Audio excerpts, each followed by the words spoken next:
Good morning সবাইকে। 4:50 ভোরবেলা এখন। আমি উঠে পড়েছি আমার সব সারাদিনের কাজকর্মের জন্য। উঠেছিলাম অনেকটা আগেই, তো ভিডিওটা করতে শুরু করলাম এই টাইম থেকে। 4:50 বাজে এখন, দেখো 5টা তো বাজেনি এখনই, চারদিকে কত রোদ দেখো। আমি প্রেশার কুকারে আলু আর ডিম সেদ্ধ বসিয়েছি, একটা র্যাপার টাইপের বানিয়ে দেবো। এই আটাটা আর ময়দা দিয়ে কালকে মেখে রেখেছিলাম হাজব্যান্ড আর ছেলের জন্য এটা বানিয়ে দেবো বলে। আর মেয়েকে এই ড্রাই টিফিনটা দিতে বলে সবসময় স্কুল থেকে, যেহেতু ওরা খেতে পারে না তো এখনও সেরমভাবে। ডাল একটুখানি রেখে দিয়েছিলাম আগের দিনের ডালটা, ওই গরম করে দিয়ে দেবো। এখানে আমার সবথেকে বড় কাজ হচ্ছে আগে লেন্স পরা। এই লেন্সটা পরাটা আমার প্রচণ্ড টাইম লাগে, কম করে 2-3 মিনিট সময় আমার এখানেই চলে যায় লেন্স পরতে।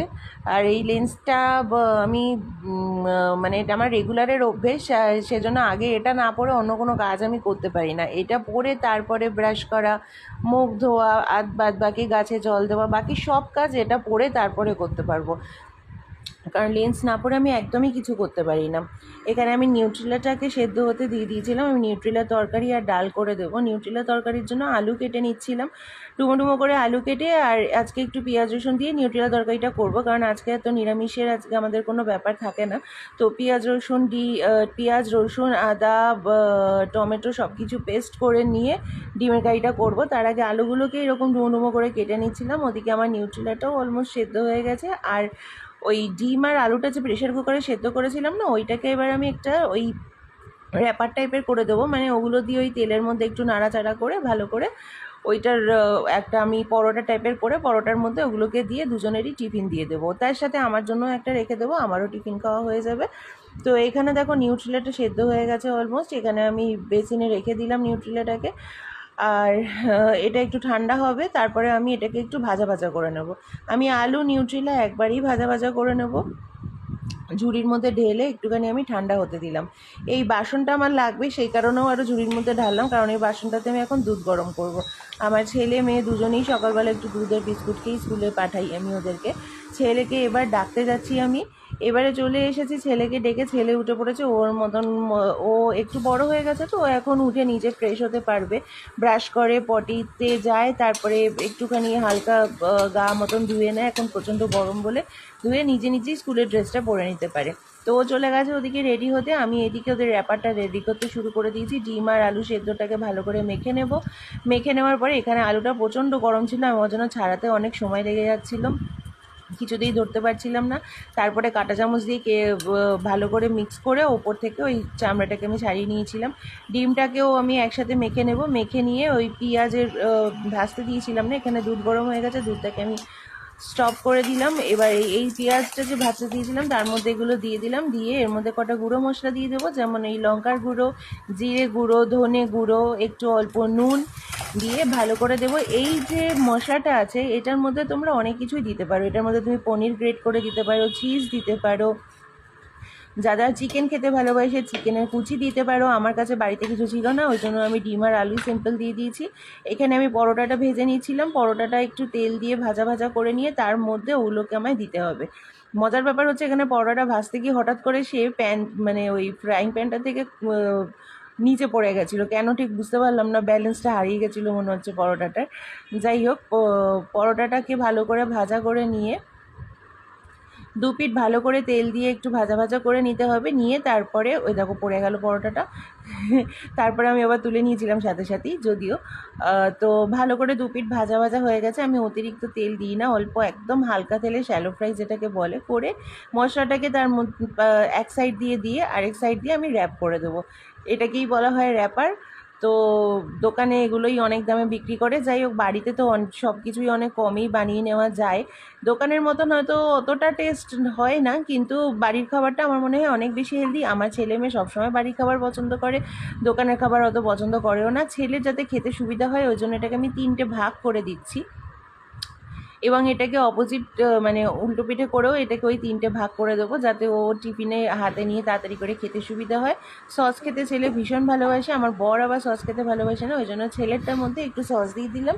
আর হাজব্যান্ডের টিফিনটা যখন বানিয়ে নিলাম এই সেমভাবেই বানিয়েছিলাম, সেটাতে আর সস দিইনি।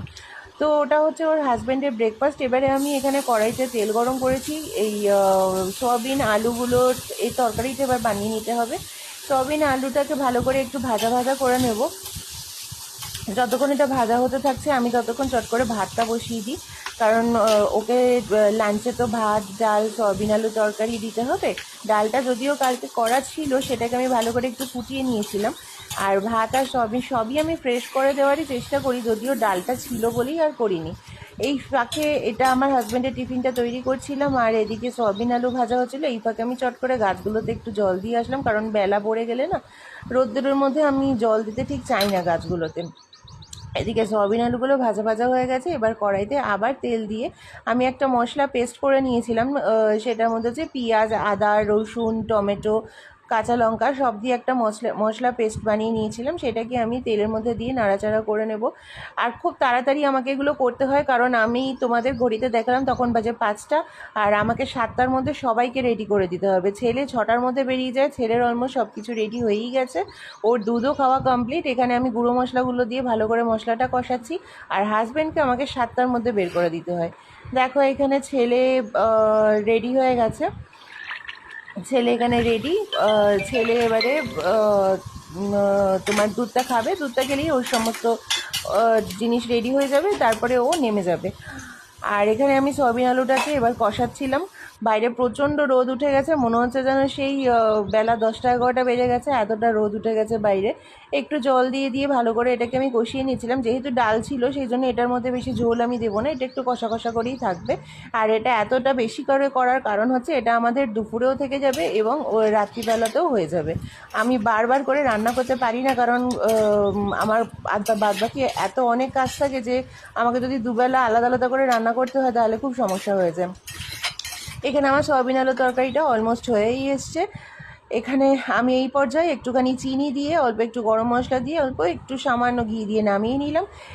এবারে আমার ছেলের গাড়ি এসে গেছে ততক্ষণে নিচে, দৌড়ে দৌড়ে ছেলেকে নিচে ছেড়ে দিয়ে ওপরে চলে এসেছিলাম। ও গাড়িতে উঠে চলে গেল স্কুলে।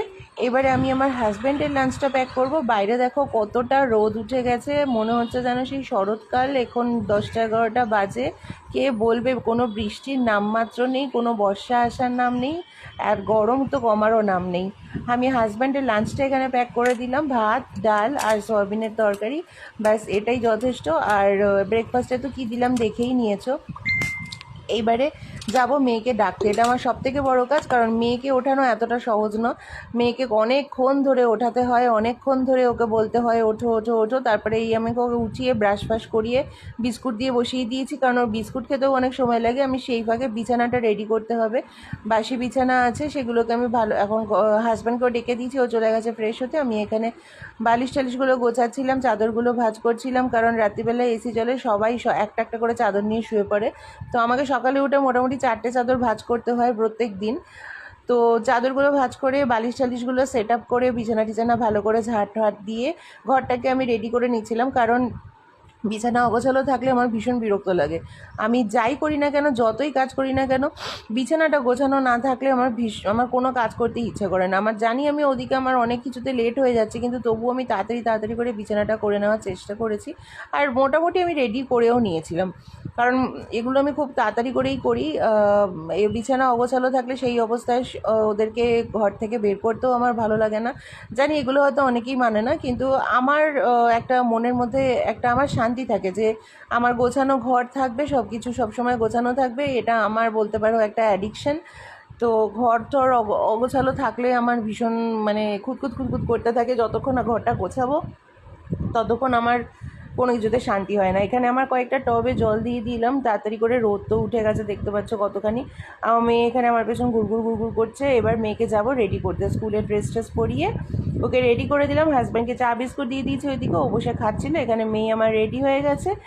তো ব্লগটা আমি সকালেরটা এখানেই শেষ করলাম, কারণ এরপরে আমার ঘর মোছা আছে, ঘর পরিষ্কার করার আছে, স্নান করব, পুজো করব, তারপরে মেয়েকে আনার টাইম হয়ে যাবে। হাজব্যান্ড ওকে ছেড়ে দিয়ে আসে আর আমি ওকে নিয়ে আসি। সবাই ভালো থেকো, সুস্থ থেকো, টাটা।